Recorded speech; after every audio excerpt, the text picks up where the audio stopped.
ప్రతి వానికి సొంత భార్య ఉండాలా వద్దా? ఉండాలి. అక్కడి వరకు ఓకే. నాకు భార్య ఉండాలని కోరుకోవడం ఓకే.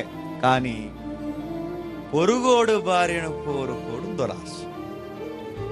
నాకు వాహనం అంటే ఆ రోజుల్లో వాహనం ఏంటి? గాడిద. నాకు వాహనం ఉండాలని కోరుకోవడం ఆశ మంచిదే, కానీ ఆడి వాహనమే కావాలని కోరుకోవడం దురాశ.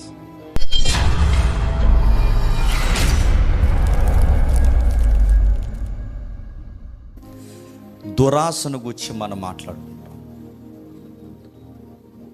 ఇవి సులువుగా చిక్కులు పెట్టి పాపాల్లో ఇది ఒక రకం అన్నమాట. దురాశ, దీన్ని ఇంగ్లీష్లో గ్రీడ్ అన్నారు. దీనిని గురించి మనం మాట్లాడుకోవడం ఎంతైనా అవసరం మనకి. మనలో కూడా అప్పుడప్పుడు ఇవి దోబూచులాడతాయి. ఈ దురాశకి డెఫినిషన్, అర్థం ఏదైనా వద్దా అంటే ఉంది. అక్కడ రాసాం, వీళ్ళు ప్లే అవుతుందా? అక్కడ ఉంది చూడండి. కొద్ది కాలంలోనే ఎలాగైనా సరే, అది అన్యాయంగా అయినా సరే, బాగా ధనం సంపాదించాలనే కాంక్షనే దురాశ అంట, గ్రీడ్. మరలా అడ్డగోలుగా అయినా సరే ఎదిగిపోయి రాత్రికి రాత్రే ధనవంతులైపోవాలని ఆశపడే దాన్నే ఏమంటారంటే దురాశ అంటారు. దురాశ గురించి లెసన్స్ బోర్డర్ స్కూల్ లెవెల్లో చెప్పేవారు, విన్నారా? దురాశ బాగా గుర్తుంది. వీటిని గూర్చిన అధ్యాయాలు, వీటి గూర్చిన వచనాలు, వీటి గూర్చిన ప్రకంపనలు బైబిల్లో ఉన్నాయి. వీటిని గూర్చి నరకానికి పోయేవారి జాబితాలో ఈ లక్షణాలు ఉంటాయని బైబిల్ సెలవిచ్చింది. బైబిల్ ప్రధానమైన ఆజ్ఞల దగ్గర నుంచి ఇది మాట్లాడింది. దురాశలు ఎక్కువగా ఎందుకు వస్తాయంటే, క్రొత్త నిబంధన కానీ పాత నిబంధన కానీ ఈ దురాశ అనే పదాన్ని ఎక్కువ ఏ కాంటెక్స్ట్లో ఉపయోగించారంటే, ధనాన్ని గూర్చిన ప్రస్తావన జరిగిన ప్రతిసారి ఈ గ్రీడ్ అనే వర్డ్ ఉపయోగించారు. అది పాత నిబంధన అయినా కొత్త నిబంధన అయినా, క్రొత్త నిబంధన అయినా పాత నిబంధన అయినా, ఎక్కువగా ధనాన్ని గురించి మాట్లాడినప్పుడే దేవుడు ఈ పదాన్ని ఎక్కువ ఉపయోగించాడు. అంటే ధనం దగ్గరే ఈ లక్షణం ఎక్కువ బయటపడుతుంది అన్నమాట. ఏమనుకుంటారు వీరి మనసులో అంటే, త్వరగా ఎదిగిపోవాలి, అనతి కాలంలో ఎదిగిపోవాలి, మెరుపుదాళ్ళు ఎదిగిపోవాలి, కష్టపడకుండా ఎదిగిపోవాలి, అడ్డదారులు వెళ్ళిపోవాలి, ఎట్లా అయినా సరే తక్కువ టైంలో ఒక అంబాసిడర్ అయిపోవాలనుకుంటారు. అలాంటి వ్యక్తుల్లో కనబడేది దురాశ. దీని గురించి 10 కమాండ్మెంట్స్ ఇస్తున్నప్పుడే ఒక కమాండ్గా దీని గురించి మాట్లాడాడు. చూద్దాం ఒకసారి నిర్గమకాండం చూడండి ఒకసారి. నిర్గమకాండం 20వ అధ్యాయం. నిర్గమకాండం 20వ అధ్యాయం త్వరగా ముగిస్తాను. నిర్గమకాండం 20వ అధ్యాయం 17వ వచనం చూడండి. నీ పొరుగు వాడిది ఏది ఆశించకూడదు. నీ పొరుగు వాడిని అక్కడ ఇస్తున్నాడు చూడండి. నీ పొరుగు వాని భార్య అయినను, అతని దాసునైనను, అతని దాసినైనను, అతని ఎద్దునైనను, అతని గాడిదనైనను, నీ పొరుగు వానిదైన దేనినైనను నువ్వు ఆశించకూడదని చెప్పాను. ఏం చెప్తున్నాడు? ఆశ వేరు, దురాశ వేరు. ఇక్కడ దురాశ అని లేదు కదా, ఆశ అని ఉంది కదంటే, ఆ ఆశ అనే పదం దగ్గర వాడిన మూల పదమే దురాశ. దురాశ ఎలా అవుద్ది? ప్రతి వానికి సొంత భార్య ఉండాలా వద్దా? ఉండాలి. అక్కడి వరకు ఓకే. నాకు భార్య ఉండాలని కోరుకోవడం ఓకే. కానీ పొరుగోడు భార్యను కోరుకోవడం దురాశ. అర్థమవుతుందా? నాకు వాహనం అంటే ఆ రోజుల్లో వాహనం ఏంటి? గాడిద. నాకు వాహనం ఉండాలని కోరుకోవడం ఆశ మంచిదే, కానీ ఆడి వాహనమే కావాలని కోరుకోవడం దురాశ. ఇలా మీరు ఈ సెక్టార్లో ఏదైనా పెట్టండి, దేవుడు మాట్లాడుతున్నాడు. నీ పొరుగు వాడిని ఆశించకూడదు అంటే, ఎదుటి వాడిది ఆశించిన, దొంగిలించాలని చూసిన, వాడి లైఫ్లో ఉన్నవి నువ్వు తీసుకోవాలని ఆశించే దాన్ని దురాశ అంటారు. మీరు అడగండి, చిన్నప్పటి నుంచి ఏది ఆశపడలేదంటారా? పొరుగులి చెప్పండి.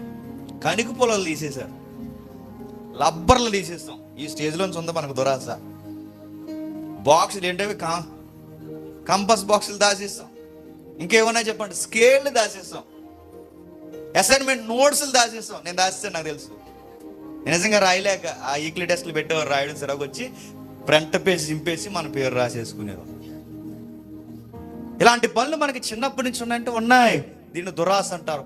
ఆ స్టేజ్లో నవ్వుకుంటాం, అవి పెద్ద అయితే అదే సిన్. గుర్తుపెట్టు, అది ఎర్లీ స్టేజ్లో నుంచి ఉంది, మనకు తప్పు అనిపించదు, కామెడీగా అనిపిస్తుంది. కానీ నీ స్టేజ్ ఏదైనా దేవుడు దాన్ని పాపంగానే కొలుస్తాడు. దాన్ని పాపమే. అది చిన్నప్పుడు ముద్దుగా ఉండొచ్చేమో, కానీ దేవుడికి ఏ స్టేజ్లో ఉన్న దేవుడు దాన్ని పాపంగానే పరిగణిస్తాడు. దేవుడు అన్నాడు, బాలుడు ఎదిగే కొద్దీ వాడి మూఢతను బయటపెడతాడు. అంటే వాడి నేచరు లేత మొక్కగా ఉంది, వాడు ఎదిగిన తర్వాత ఖచ్చితంగా అదే ఒరిజినాలిటీ అని బయటకు తెలుస్తుంది. మీకు ఉదాహరణ చెప్తాను వినండి. పిల్లల్ని గద్దిస్తున్నారు. సాయంత్రం చెప్పలే ఎగ్జాంపుల్, ఇప్పుడే చెప్తున్నాను వినండి. పిల్లల్ని గద్దిస్తున్నారు.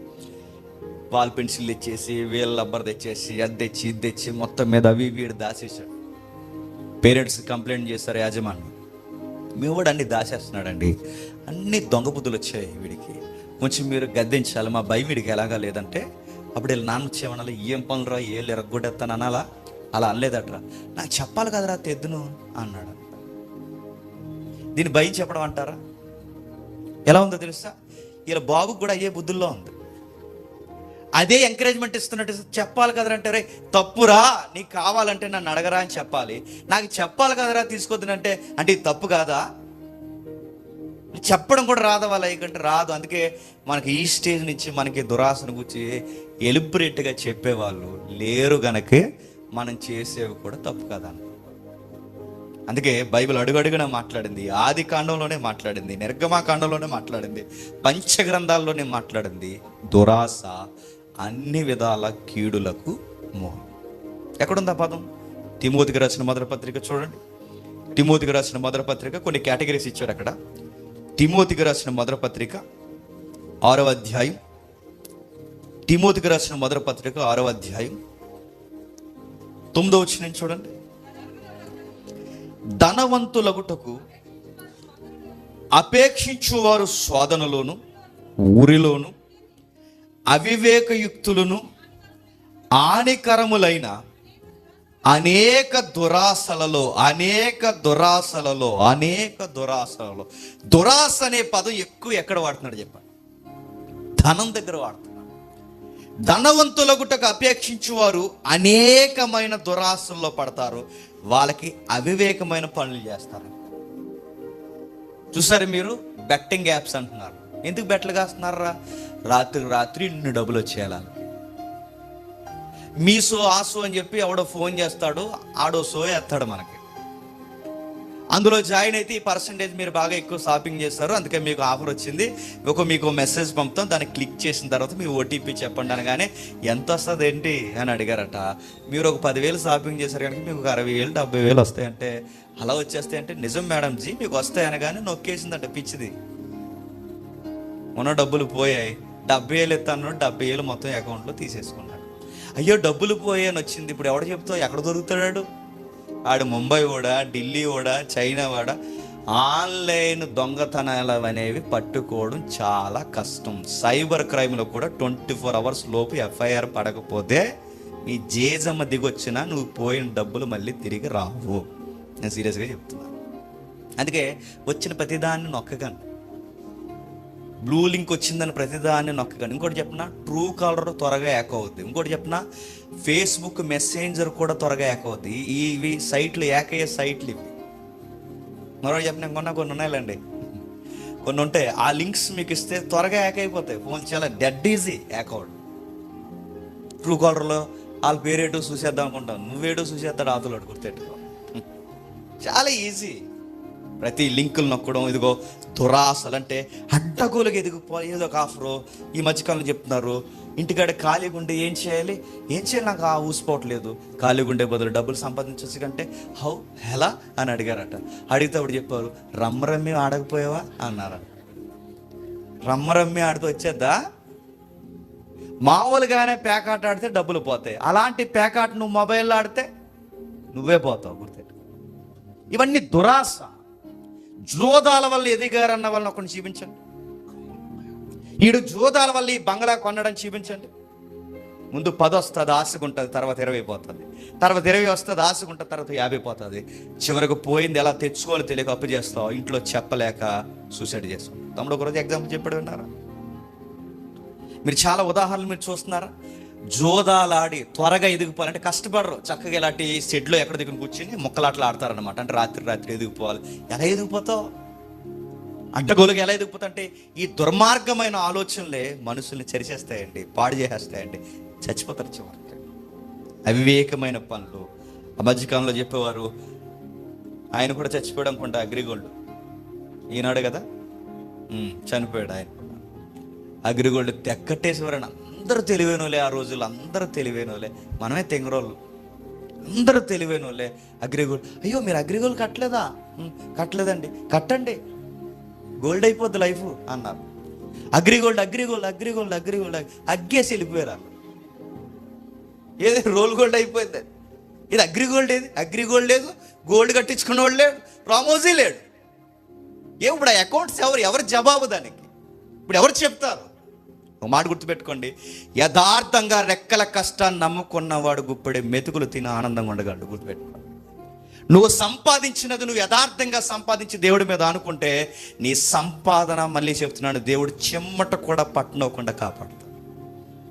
అడ్డంగా ఎదిగిపోవాలి. ఆడినెత్తి మీద 10 రూపాయలు, ఈడినెత్తి మీద 10 రూపాయలు, అక్కడ 100 ఇక్కడ 100, దుర్మార్గమైన దుర్వ్యాపారాలన్నా చేసి ఏదోలా ఎదిగిపోతానంటే ఎలా ఎదిగిపోతావు? ఒకడు అన్నాడండి, నాకు చాలా తెక్కలేసిందండి, ఎదురుగలేడు కానీ, అయ్యేం పనులు దొంగ వ్యాపారాలు అన్నీ చేస్తున్నావు, తప్పు కదా, అలాంటి పనులు చేయకని అడిగితే ఏమన్నాడు చెప్పిన, అది బిజినెస్సే, కష్టపడుతున్నావు అన్నాడు. అది బిజినెస్సేనంట. దొంగ పనులు చేయడం బిజినెస్ అంటారు దాన్ని. రాత్రికి ఎదగాలనుకుంటున్నావు, రాత్రి ఎదగాలనుకోడు కాదు, రాత్రే దేవునికి ఉగ్రత పాత్ర అయిపోతాం. చాలామంది మీరు చూడండి, గవర్నమెంట్ జీతాలు ఇస్తుంది, పైనుంచి తీసుకోరు, డైరెక్ట్ అకౌంట్లో పడిపోతాయిలేండి. కింద నుంచి చేతులు పెడతారు. నువ్వు కింద నుంచి చేతులు పెట్టు, నీ కింద నుంచి కుళ్ళిపోకపోతాడు. అవయవాలు కుళ్ళిపోవడమో, కాళ్ళు చేతులు ఏదో ఒకటి జరగడమో, ఏదో ఒకటి జరుగుతుంది. ఏదో ఒక ఎప్పొత్తు అవుద్ది. నువ్వు సంపాదించినంత పట్టుకెళ్ళి హాస్పిటల్ పెట్టుబడులు పెడతావు. అన్యాయపు సొమ్ము పెద్దలు అన్నారు, పాముతో సమానం, కాటేస్తా.